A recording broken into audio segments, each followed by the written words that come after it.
देखो हम क्या लिखे, कॉम्प्लेक्स नंबर।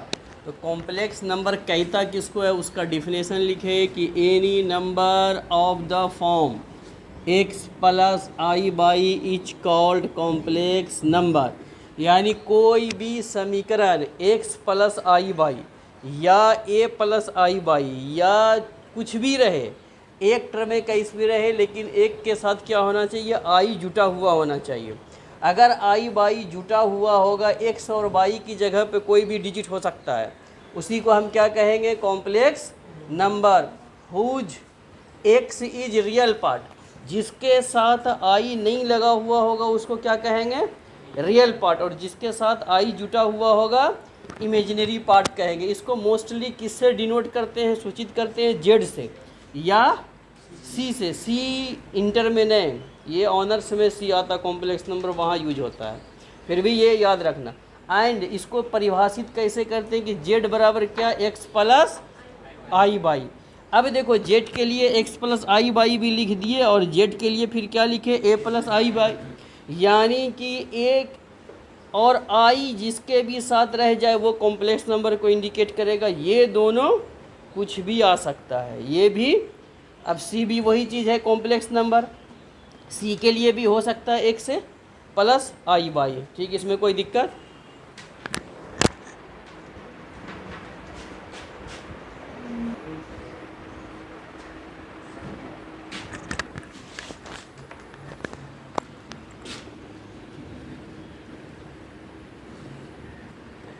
क्या लिखे हम कि रियल पार्ट को किससे इंडिकेट करते हैं, आर ई एल जेड, ये शॉर्ट में। इमेजिनरी पार्ट को किससे, आई एम जेड।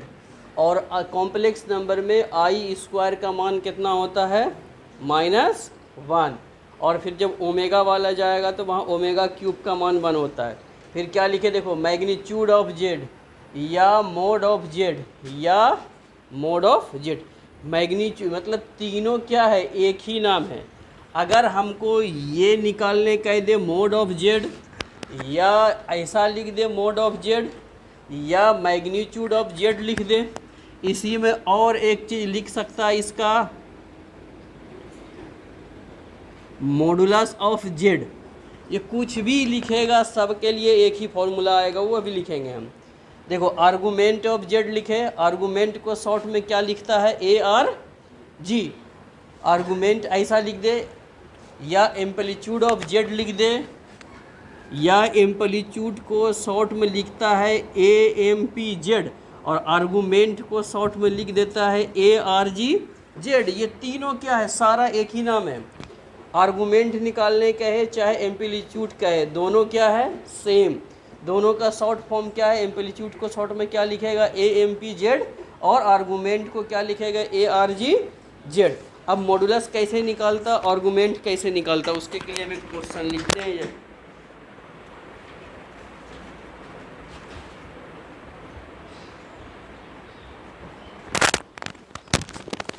देखो हम क्या लिखे, एक एग्जांपल समझो कि इफ़ जेड बराबर x plus i y, find mod of z and amplitude of Z.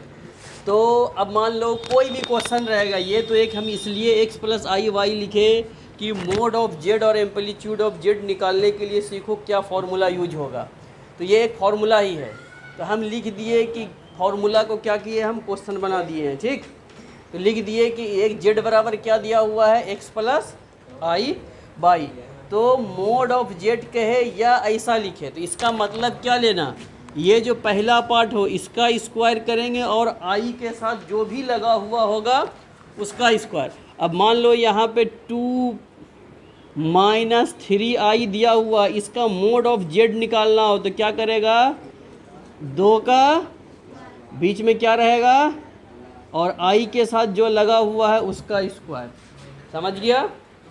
अब इसको जब सॉल्व करेगा तो कितना हो जाएगा, 4 + 9, टोटल कितना मिल जाएगा, 13।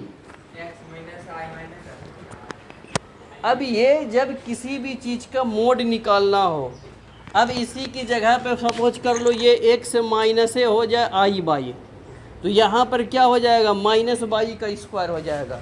बीच में हर हाल में फॉर्मूले में क्या रहेगा, प्लस। और ये पार्ट जो रहेगा इसका स्क्वायर आई के साथ जिसमें हो, माइनस में हो, प्लस में हो, गुना में हो, उसी का स्क्वायर लिखेंगे। ठीक,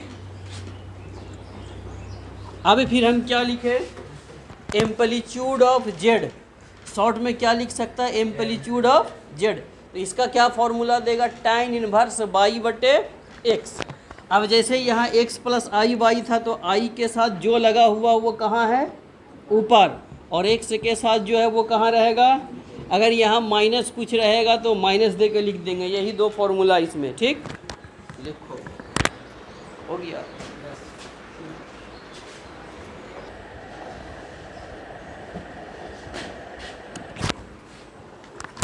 क्या लिखे हम, properties of complex number, Z plus Z bar बराबर क्या होगा, 2 रियल जेड। ये जितना प्रॉपर्टी लिखे हैं सबका हम प्रूफ पढ़ाएंगे। ठीक है, तो इसको लिखे, ये एम्पलीट्यूड, ये सारा क्या है इसका, ये प्रॉपर्टी भी है, फॉर्मूला भी है, टोटल ये यूज होगा, और भी प्रॉपर्टी है। ठीक, लिखते हैं, लिख लिए ना।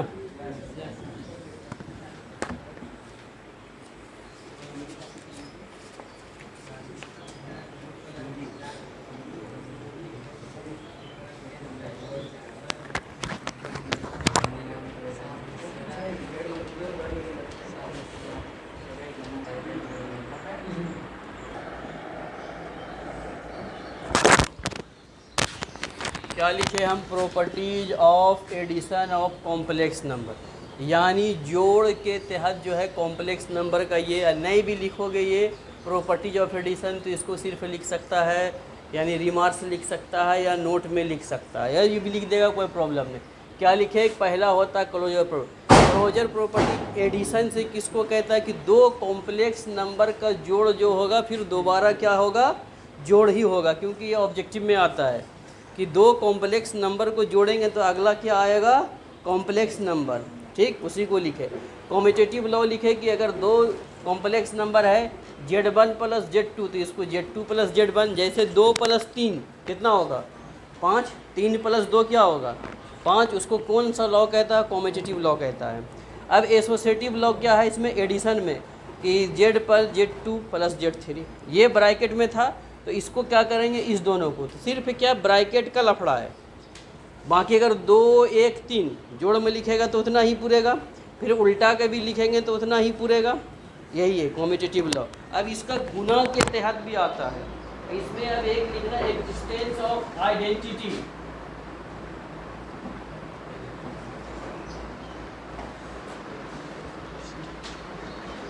अब ये चौथा हो गया,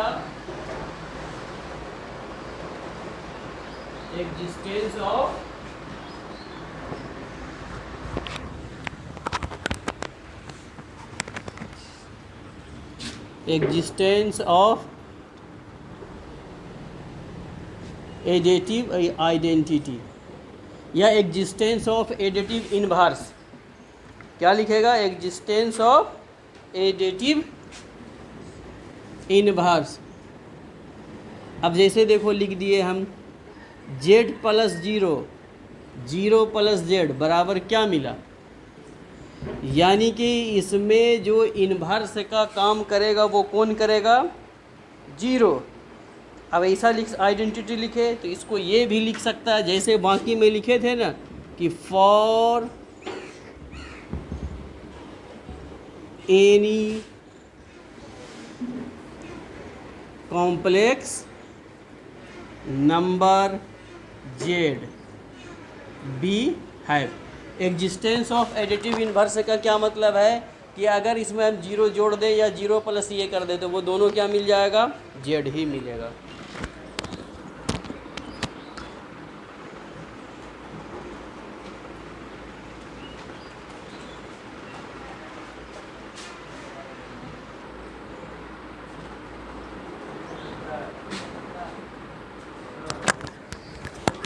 देखो क्या लिखे, properties of product of complex number, यानी गुना के तहत जो है इसका प्रॉपर्टी लिखना। पहला क्या लिखे, क्लोजर प्रॉपर्टी। तो जिस तरह से जोड़ में था कि दो कॉम्प्लेक्स नंबर का जोड़ भी क्या मिलेगा, कॉम्प्लेक्स नंबर मिलेगा, तो पहला वही है कि दो कॉम्प्लेक्स नंबर का गुना भी क्या मिलेगा, कॉम्प्लेक्स नंबर ही मिलेगा। कॉम्पिटेटिव लॉ गुना में क्या है, वही लिखे कि Z1 इंटू Z2 तो Z2 इंटू Z1, यानी 2 गुना 3, 3 गुना 2, दोनों 6 हो गया। फिर एसोसिएटिव लॉ वही चीज़ है कि Z1 इंटू Z2 बराबर ब्रैकेट के बाहर Z3 है, तो Z3 और Z2 को एक साथ कर देंगे। फिर क्या लिखे, एग्जिस्टेंस ऑफ मल्टीप्लिकेटिव आइडेंटिटी, तो for any complex number Z we have Z into 1 1 into Z बराबर Z। देखो इसके पहले जो एडिशन में लिखे थे तो वहाँ लिख दिए थे एग्जिस्टेंस ऑफ एडिटिव इन्वर्स लिखे थे, इन्वर्स को काट के वहाँ पे आइडेंटिटी करो। क्या करना है उसमें, एडिशन वाले में लिखे थे ना चौथा number, existence of additive inverse लिखे थे, तो इन्वर्स नहीं होगा, एग्जिस्टेंस ऑफ एडिटिव आइडेंटिटी करना है उसको। एडिशन वाला प्रॉपर्टी था ना जस्ट इसके पहले वाला, चौथा नंबर वाला, ठीक। एग्जिस्टेंस ऑफ क्या था, एडिटिव इन्वर्स, तो एग्जिस्टेंस ऑफ एडिटिव आइडेंटिटी करना उसको, ठीक, और कुछ नहीं करना है। वहाँ जैसे ये मल्टीप्लिकेटिव आइडेंटिटी लिखे हैं ना, तो वहाँ था एग्जिस्टेंस ऑफ एडिटिव, यहाँ इन्वर्स लिख दिए थे, तो इन्वर्स को क्या करना है, आइडेंटिटी, ठीक। तो ये आइडेंटिटी का मतलब क्या है कि 1, यानी कि 1 से किसी चीज़ को गुना करेगा तो क्या मिलेगा, वही चीज़। तो Z को 1 से गुना किए, इसको 1 को Z से, तो Z ही मिला। और एडिशन वाले में हम क्या जोड़े थे, 0। अगर किसी भी संख्या में जब हम 0 जोड़ेंगे तो सेम संख्या बचेगा, तो किसी भी जोड़ में अगर वैसे संख्या को जोड़ेंगे और उस संख्या पे कोई फ़र्क नहीं पड़ेगा तो वो आइडेंटिटी को इंडिकेट करता है।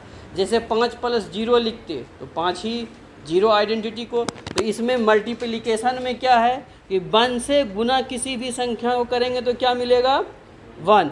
अब देखो आइडेंटिटी का मतलब है कि जो चीज़ है उसके चीज़ को वो चेंज नहीं कर पाए।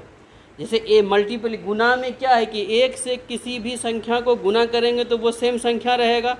अब इसमें गुना में अगर इसको 0 कर देते तो Z किस में चेंज हो जाएगा, 0 में, तो वो आइडेंटिटी का काम नहीं करेगा। ऐसी संख्या हो गुना में कि सेम बच जाए तो वो संख्या आइडेंटिटी इंडिकेट करेगा। बाकी फिर क्या लिखे, एग्जिस्टेंस ऑफ मल्टीप्लिकेटिव इन्वर्स। जब मल्टीप्लिकेटिव इन्वर्स से क्वेश्चन निकालने देगा तो यही फॉर्मूला यूज करेंगे कि Z इन्वर्स बराबर 1/Z, ठीक।